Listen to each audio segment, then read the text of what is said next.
Today I'll be sharing with you a case that I was able to give my patient her smile back. My teeth were misshapen, out of place, and they were also badly broken. My whole lower jaw had collapsed through breakage of the teeth.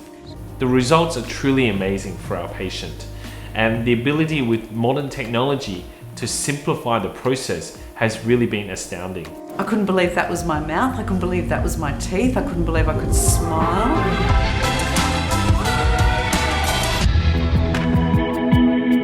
In a case like this, with the reduced bone availability and the need of an immediate fixed prosthesis, we have to make sure we are using the correct implant.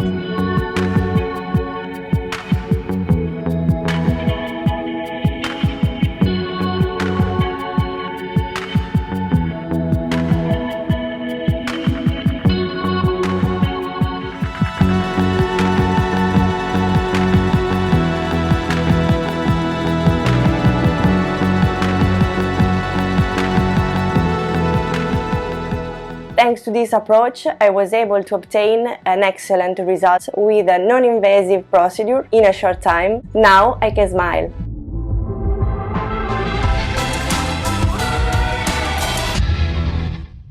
Pani Bogusiu, dzięki cyfrowej technologii, czyli projektowaniu komputerowemu, mogłam u Pani wprowadzić już wirtualnie implanty. Mam nadzieję, że dzięki zabiegowi, który przejdę, będę mogła już żyć swobodnie, na luzie, dużo się uśmiecha. Pani Bogusiu, to co widzimy teraz na ekranie komputera, to jest obecna sytuacja. No piękne. Niech mi Pani wszczypnie. Bo to nieprawda, chyba. Prawda, to jest Pani. Dziękuję ślicznie.